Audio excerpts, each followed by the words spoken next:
All right, everybody, welcome to a new episode of Unbuttoned. Today, it's just myself, and we're going to interview Tracie, a get to know you of Tracie. So buckle up. Hey. Welcome. Well, Yeah, we've been dying to have Tracie on. Something about Tracie is she's a book of knowledge, so we could probably honestly have at least 100 episodes where she'd tell us factoids, but we're going to keep it to one episode for now, and then we'll get more to it. But to start, something that we were just talking about last week that we wanted to start with is everybody who comes on, we want to hear a Coco confessional, and it's got to be on the spot. So tell us something that you would confess to people. Just lets people feel a little less alone. It could be something funny. It could be something recent. It could be something old. It could be something that you were like, I never hear people say this out loud.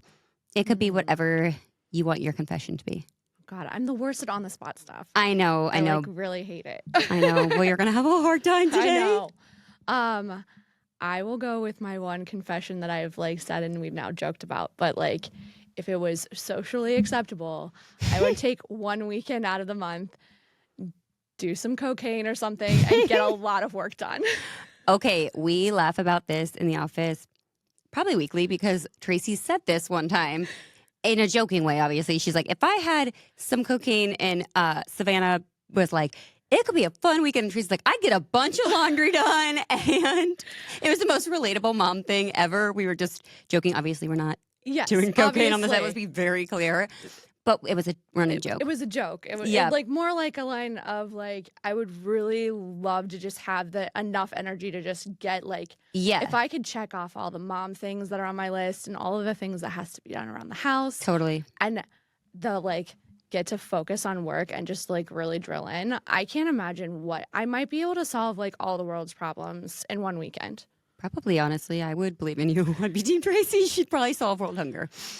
Okay, good. See, that was the hardest one, probably, on the spot. But okay, so let's start out with you kind of tell everybody how you started working with us, and then we'll go back even further to what you did before us. Okay.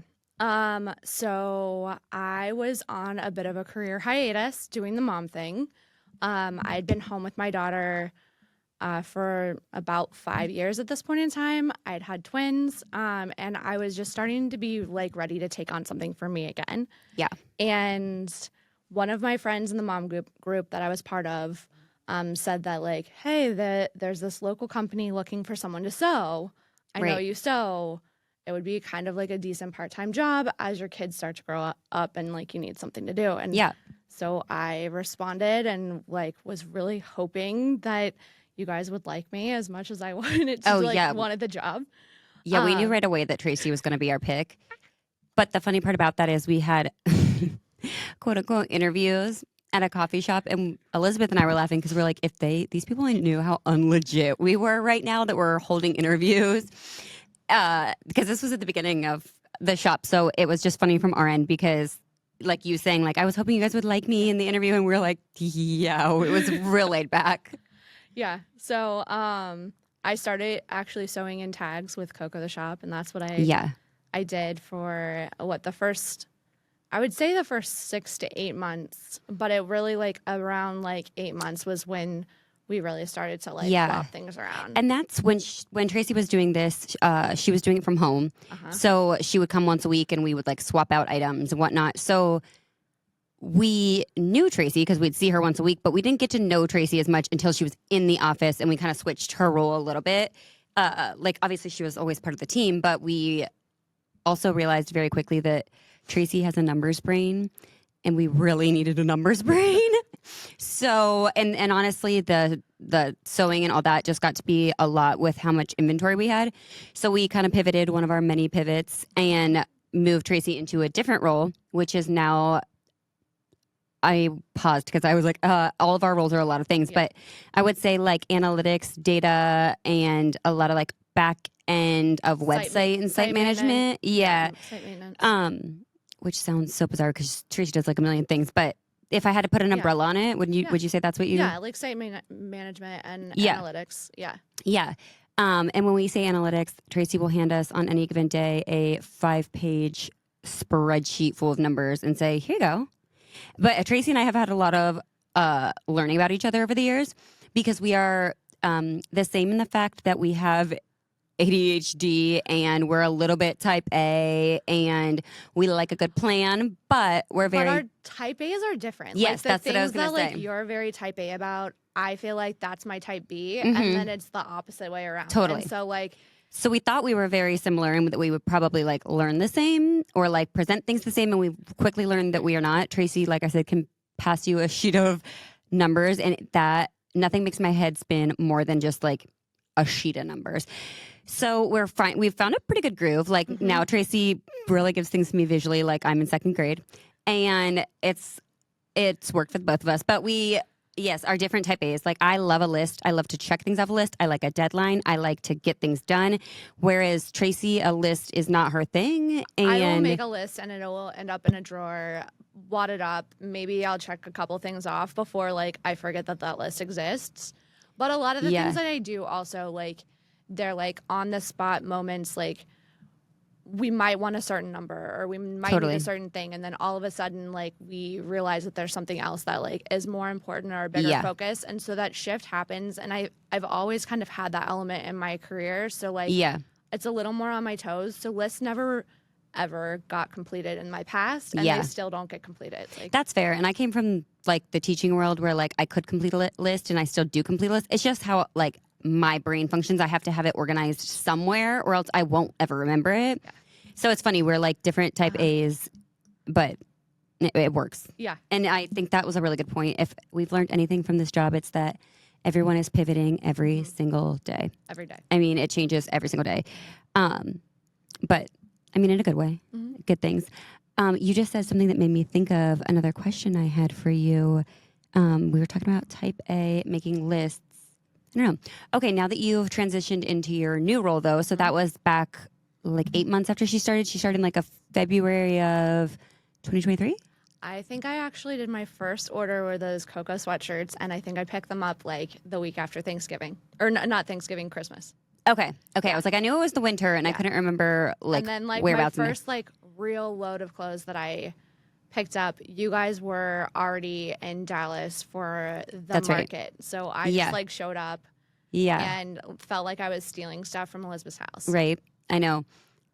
Yeah, she's like, just go to shed. I'm like, this is your home. Like, this feels so uncomfy. But and what's worse is like my moment to do that was like after the boys were in bed. So like it would be like between like 7 and 10 o'clock at night that I would just be like driving into her driveway. Like I was just gonna go steal stuff from I know, the shed but it just goes to show how like laid back we really were. Okay, that just gave me a good question though, when you were just saying like after the boys went to bed, what gave you the push to want to maybe go back to doing something when you had stayed home for so many years with your kids? Well, I had really enjoyed my time with Kinley, being home. And I honestly, like, I'm a proponent of people who, like, have the opportunity to take the chance to stay home with your kids. Yeah. It was a real magical time. Kinley is her oldest. She's my oldest. Yes. She's 7 now, and in second grade.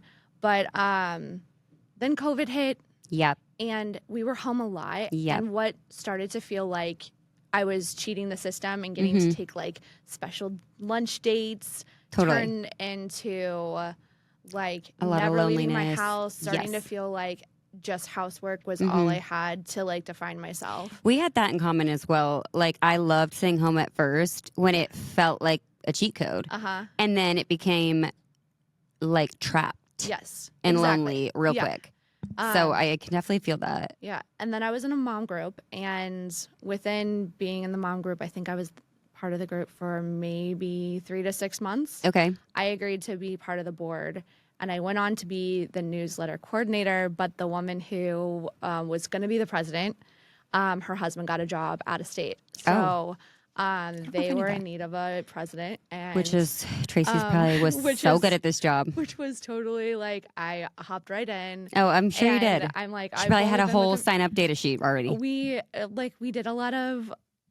I think we did a lot of like changing in how we managed the group, like from an online standpoint, and keeping people connected. And it was really a like critical thing during COVID because like that was halfway through my point. But once I was done with that, like I had my 2 years of doing that, and I really just felt like I'm like, okay, I had something to keep me occupied. Yeah. I needed something more. Yeah. And that's when I started looking.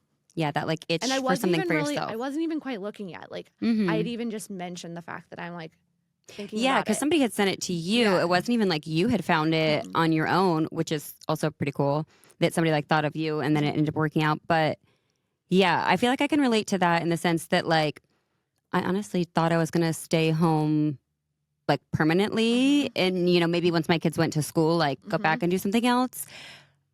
But COVID really changed that and I'm like I'd be curious to know how many people that affected because I don't know, it was just not what I thought. No. So that's relatable for sure. And I feel like a lot of people would say the same thing. So, but also we're so glad to have you. So we're kind of glad that you got a little lonely. It was really lonely. a magic moment. Like I felt like it was, I've always wanted my own boutique. Yeah. I've had like a dream about it for way longer than I'd probably like to admit. And always just too scared to like start anything. The idea of starting something by yourself is really like, I knew how much work went into this. And so I knew doing it alone was never an option. And we've talked about that a lot. The fact that we all have each other is life-changing because I can't imagine doing this on your own. No. And I think I knew that. Like I knew that going into it, but I've never found that like that perfect situation where like I love that even though we all seem like friends and we do stuff as friends, but we all have like our own social networks too. And that was always one of my fears is like getting into business with like a best friend and then like that taking over your entire relationship. I want to circle back to that because I do think that that's important. Like at a lot of pop-ups and stuff, people will be like, oh, how long have you guys known each other? Are you guys all childhood friends? And we're like, no, we just met. And I think because that's our job is on the internet, people think that they see every aspect and they think that we just hang out with each other, which like we do at work, as does everyone who's coworkers. They're in the same space. That's where your work is. But everybody has their own life outside of this job, but it appears that we don't. And I feel like I've heard that from people before, but I'm like, it's just because everybody gets to see inside of our day where you don't see inside of anyone else's day. Yeah. And I mean, I spend more time with you guys than like my friend circle because but like, we're those together things every day, all day. We're together, we're working every day. Exactly. And so we're always on like a chat. There's always conversations happening. And that's not necessarily happening with like your best friends. No, and the fact that it's such a new company, it's like there's so much still that every day is new and to unpack and unfold. And I think that that's like another thing, like you said, we're in constant communication because we have to be right now at this stage. Our business never shuts down either. Right. Like we're 24/7. Yeah, it's all online. It's all. So there's always things that like, oh, did you see that? Or like, it's a Saturday and we're still paying attention to orders rolling in. We're still thinking about how we're going to like, who's going to do what on Monday. And like, so there's always that constant thing going on. And then we also have pop-ups that happen on the weekends and the evenings. And so like we do spend a lot of time together. Yeah. And it's funny because we all have gotten to the point too where we spend so much time together that we've gotten comfortable where we know what it makes the other tick, what makes, what's gonna, I mean, all of us, like me, you, Elizabeth, Savannah, we're still learning Carmela, what makes Carmela tick. But we have gotten to the point where we're like, when you spend so much time with somebody, you learn these things. And I feel like it's honestly a great thing that nobody knew each other before this and we had to come together and figure it out because there was none of that like, well, we've been friends for a really long time and there isn't any of that. Yeah. The third wheel element or like that idea. And coming in as the third, there was a bit of that like, you guys had such a flow. Yeah. Which is funny that you say that because it appeared that we did, but we had just spent like an extra year together. However, now like if you jumped in, you wouldn't. Yeah. There's a flow between all of us, but I could totally see that. Yeah. And the other thing I wanted to touch on is you had said you knew that you always wanted to like start a boutique and whatnot, which is so funny because it literally never crossed my mind. I went to school for teaching, starting a boutique. I mean, I also was never like some fashionista. I grew up being a tomboy. Like, I would call my friend Gabby to dress me for everything. I still do sometimes. It just like was not what I always dreamed of. However, I have always loved the idea of starting something and being a part of something. And when I do something, it's going to be like 110. Like I'm not, there's no like, there's no maybe half I'll in. do it. There's no half in. Yeah. And so that aspect of it really drew me into it. And now I love it, obviously. But like, it's so funny that. Which is the opposite for me because I think that was one of the hesitations. Like I went to school for biology. None of my background is said I should be running any sort of fashion business at all. It was just something that I've always loved my clothes. I've always my mom jokes about being in kindergarten and I would wear patent leather shoes every day. Oh, that's and a hilarious. little boy had to walk me off the bus because I would slide on my patent leather shoes on the ice. That's cute. No, I was not like that. My hair was up. I went to a school where we wore uniforms. And I'll never forget the first day. My mom told me the girls had to wear the jumpers. And I obviously wanted to wear the shorts and the shirt because I was a tomboy. And I came home and cried and told my mom, I'm like, you lied to me. There were girls in shorts. And from then until 6th grade, I wore the shorts every single day. Oh, and I hated the shorts. I did uniforms too. I looked ridiculous, but I didn't care. Like, I was such a tomboy. I just loved it. I ate it up. I hate it when my first grade year, we were allowed to wear skirts. And then they switched us to the jumpers, and I hated the jumpers. Okay, I loved the jumpers. In 6th grade is when we switched the skirts, and that's when I started wearing it. I was like, okay, fine, I'll do it. And then I became a little bit more. But the shorts came down to your knees. They were so ugly. That's what I said. They were hideous. Ours were gray and came down. They were so ugly. Navy blue and ill-fitting on every child. Oh yeah, but again, I was such a tomboy. I didn't care. Yeah, and I loved it, and I loved out of uniform days, and shoes were that was how I was able to express myself. So now I do feel like so Tracy and I both went to a Catholic school where we wore uniforms, and I always tell people that. That's why I like purses. I was explaining this to my husband. I was like, it's not because I'm like some stuck-up rat who just wants to design your purse. Like, I really don't care that much. It's just that it was the only way to express yourself in high school and grade school and whatnot because you wore a uniform. You looked the same as everyone else. You couldn't have your hair a certain way. You had, everyone wore the same thing. And the purse was the only thing different about you. 100%. So I'm like, it's not that I'm being a bougie brat. It's just that that's all I've ever known to have character and anything different. It was purse and shoes. Yeah. I always through college, I could go to Charlotte Russe or Forever 21 and grab a going out shirt. Right? Yeah, but totally. I needed my good shoes. My shoes were always a nice pair of shoes. Even my bar shoes were BCBG. Which in college was BCBG was such an it brand. And so was BB. My friend Gabby and I talk about this all the time because she had a BB shirt that was rhinestone, said BB, and I wanted one so bad. I had a baby blue one. I wanted one so bad, so bad. I remember we used to go to Polaris and I would look at it and be like, oh, I want a BB shirt. That's so wild. I know, but anyways, anyone who went to, or wore a uniform growing up can relate to that, that accessories were the thing. The thing. I mean, you had to have them. Yeah. Whereas some people are like, I don't care. And it's not even that I care that much, but anyways. Okay, so we got up to the point where you started switching. Sorry, we really tangented. What's we really new? Did. Yeah. We got up to the point where you started on the data and analytics side with us, and talk us through your favorite part of that role and your least favorite part. Oh geez, I love being able to dig in and find out what makes our customer tick. That's one of the things that even my past life, my previous job, was really focused on customer experience and connecting the numbers. We collect all this data, and whether you know it or not, we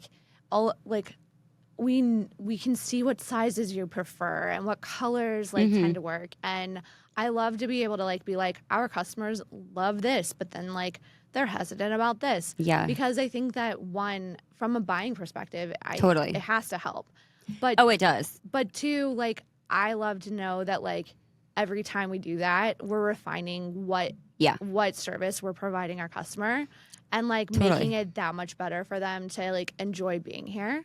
I think so too.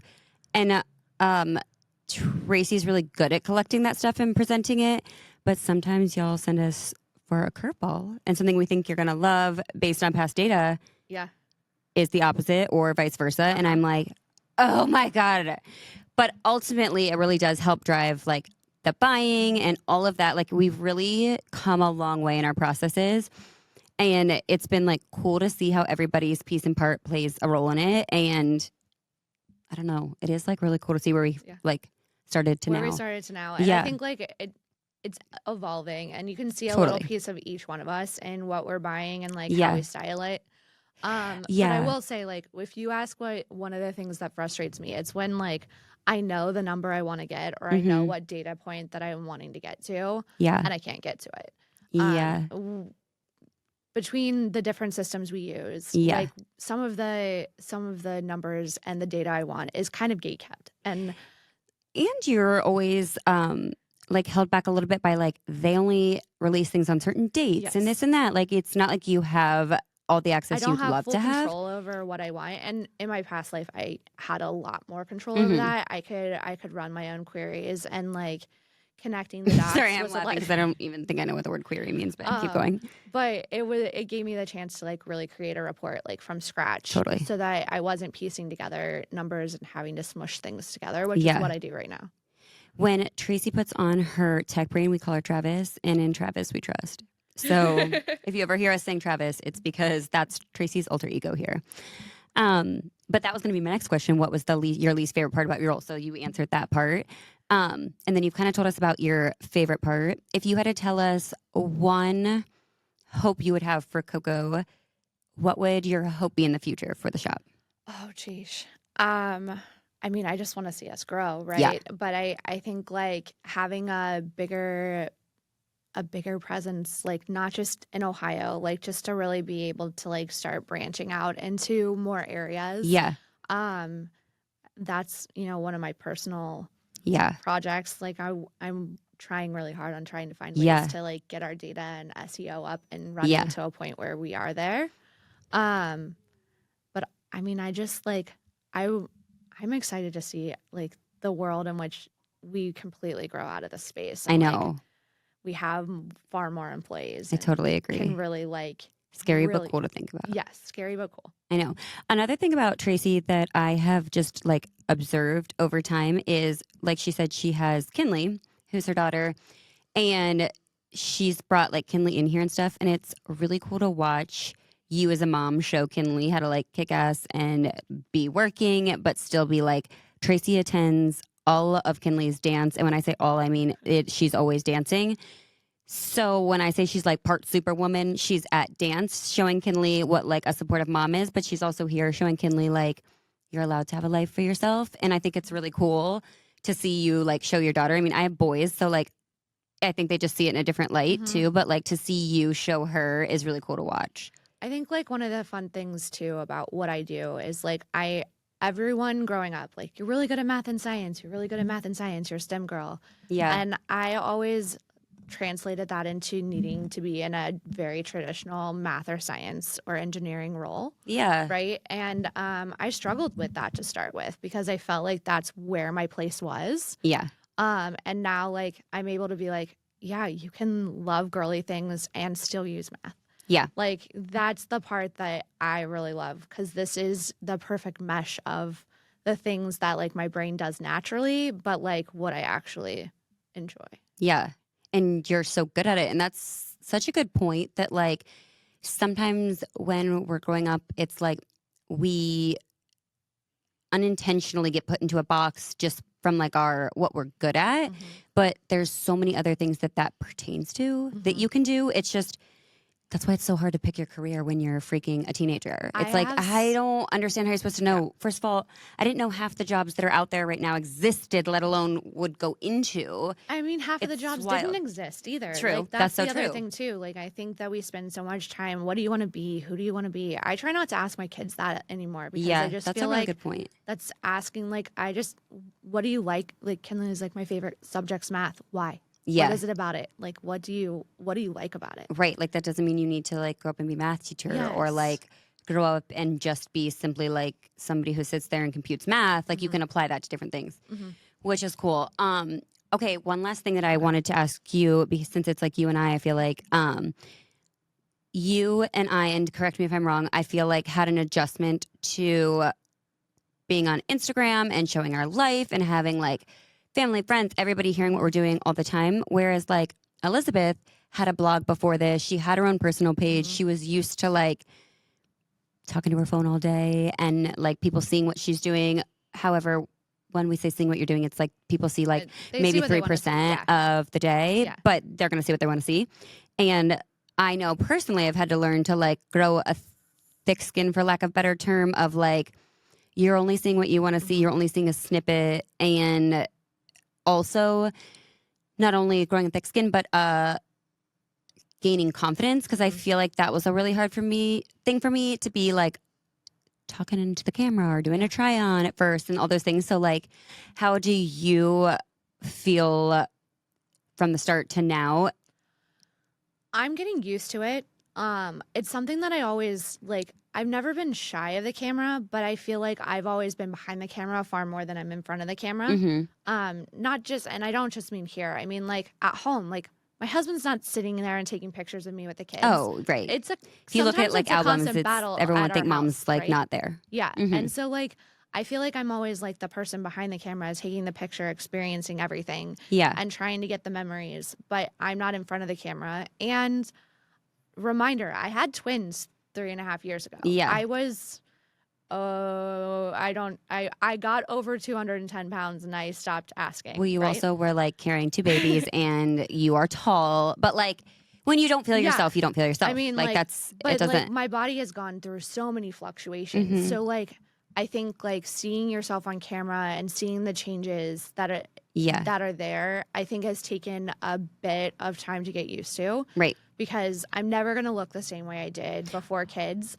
But I also am not embarrassed of where I was at any point in time. Totally. I just feel like it's hard to continue every time you look at the camera or look at the picture of yourself. You look different. It's hard not to pick yourself apart, but I also think it's what makes like all of us so normal is we all have a normal body. We've carried kids. We've done this. We've done that. Like we're not in our 16-year-old little like bikini anymore, Definitely running not. around. I mean, that'd be nice, but it's never happening. Yeah.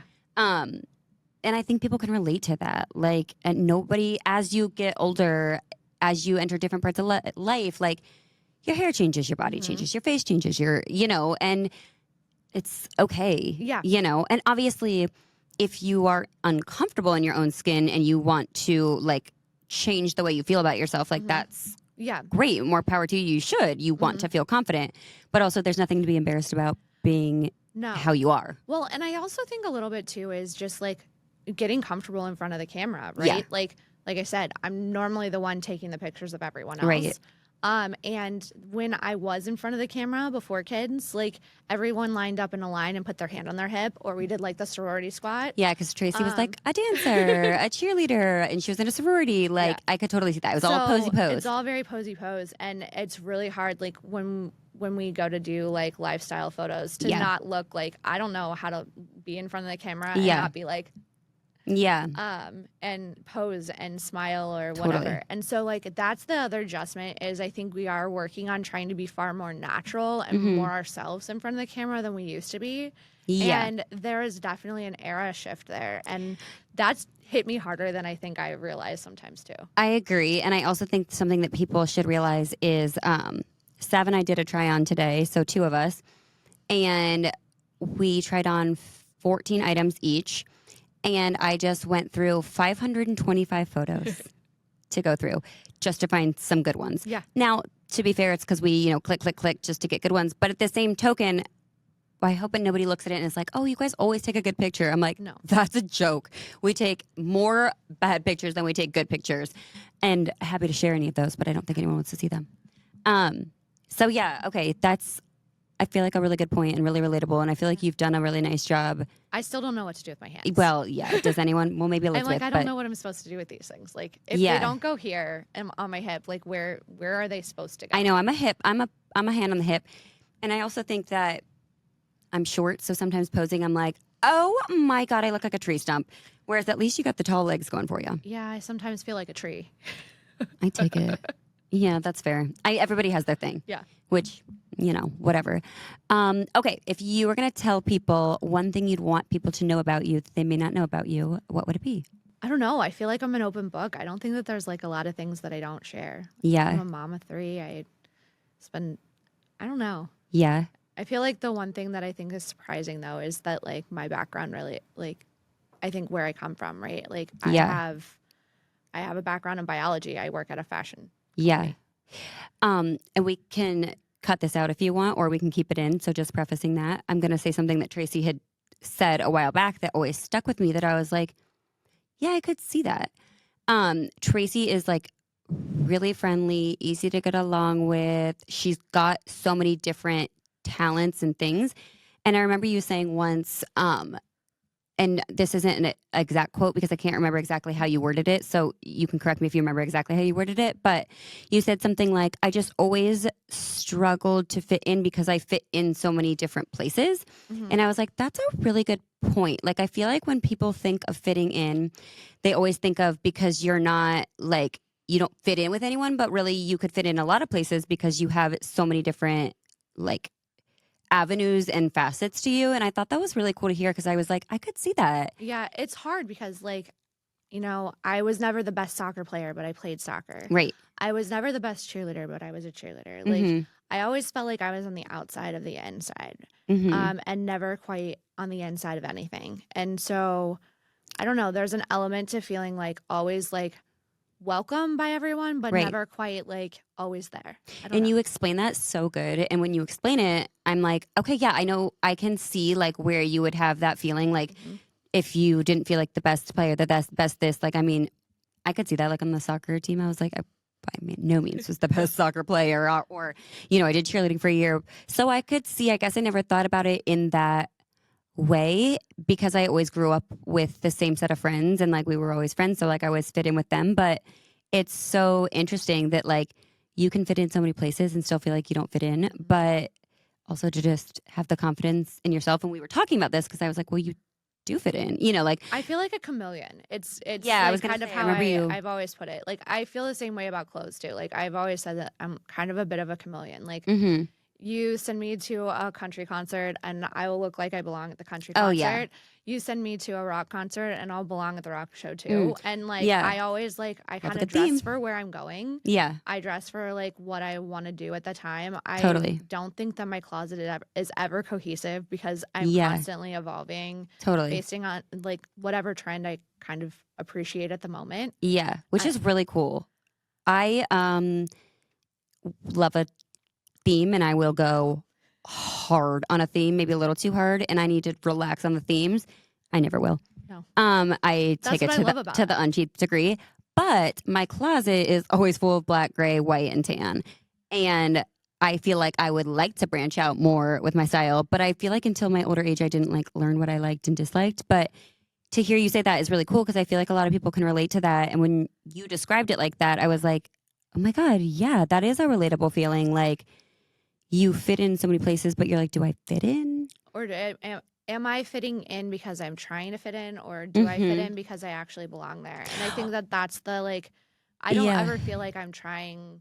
Like I don't think that I'm trying to be a poser or pretend When to be I feel something I'm like not. that's what I was just about to say is I feel like some people may be think of people in that light and say like, oh, they're just like being fake to fit in. But it's like, well, no, it's like I have those things, but like, is that my true like full blown self, or is this, or is that? And like, there's nothing wrong with that. Like, you're No, not being a poser. That's part of you, you know? it's all authentically me, but like there are different parts of me that different friend groups get, right? Totally. So it just depends on what like where I relate, and I Hmm. find that I relate well in certain areas, And I think that the older you get, the more you realize that. Like, I have, like I said, the same group of friends from when I was younger, and I love them and we'll always be friends.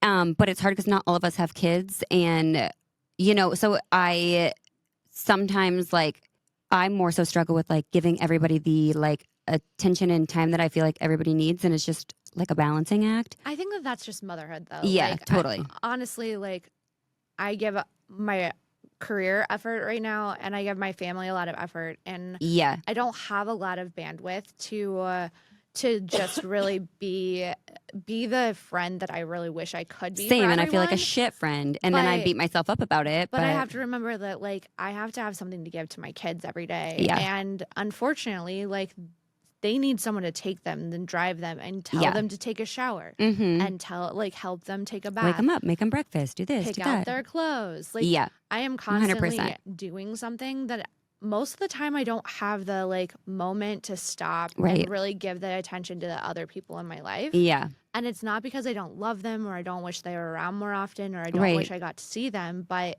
also I just don't have changed extra time at the moment, and that'll come back around. Totally. And I know that, and I already see elements of it with Kinley. She's starting to be far more independent, and which is really cool. I feel like I haven't reached that piece you haven't yet, and I feel like I struggle all the time with feeling like I'm not giving everyone the piece of me that they deserve or that I want to give, and I just struggle with that because I've also always been somebody who's loved to be around my friends. I've always been a social person. I've always been that's just always been me. And I know some people are like, oh, I'm not like that, whatever, but it just has always been me. Me too. And so I struggle a little bit with that piece and part. But I mean, I'm recharged by social me too. environments. To an extent, I get recharged, and then when I hit my limit, I'm like, okay, time to go home and lay in my bed. I differ in that aspect where I'm I get charged up, I'm at full bat, and then I'm like, see you later, I'm making my Irish exit. Oh, not me. I probably would just Vegas. You're it's time for us to go back to the room. Oh, I was ready to vegetate in my room. I was okay, that's enough for me. I probably would have just 3 a.m. would have rolled around and have been I guess we might as well just stay up until we have to go to market. Right. And in college and stuff, I was never a club girly. That just overwhelmed I loved a good club. I mean, I honestly think it was just probably a sensory overload. That just to me sounded I always felt charged afterwards. Oh my God. It made me feel like I need to take a nap for 4 days. No. I feel like I didn't sleep more than 4 hours a night when I was in college. God, I did. I've never been a sleeper until recently. And yeah, that's fair. I always felt I get recharged by social situations. And it's so funny how we get recharged just differently through social situations. But anyways, okay, so give Travis some love, and I hope that you guys got to know Tracie a little bit. And we love to have her around, so show her some love. And as always, we were just joking that we sound like our kids when we say this, but download and subscribe. Like and subscribe down below. Right here. Click the link. But no, for real, for a podcast, we have learned really quickly that subscribing and downloading is so helpful. So don't forget your 10% off code with the shop, and we will talk to you guys next week. Thank you for being on, Tracie. Thank you for having me. Yeah.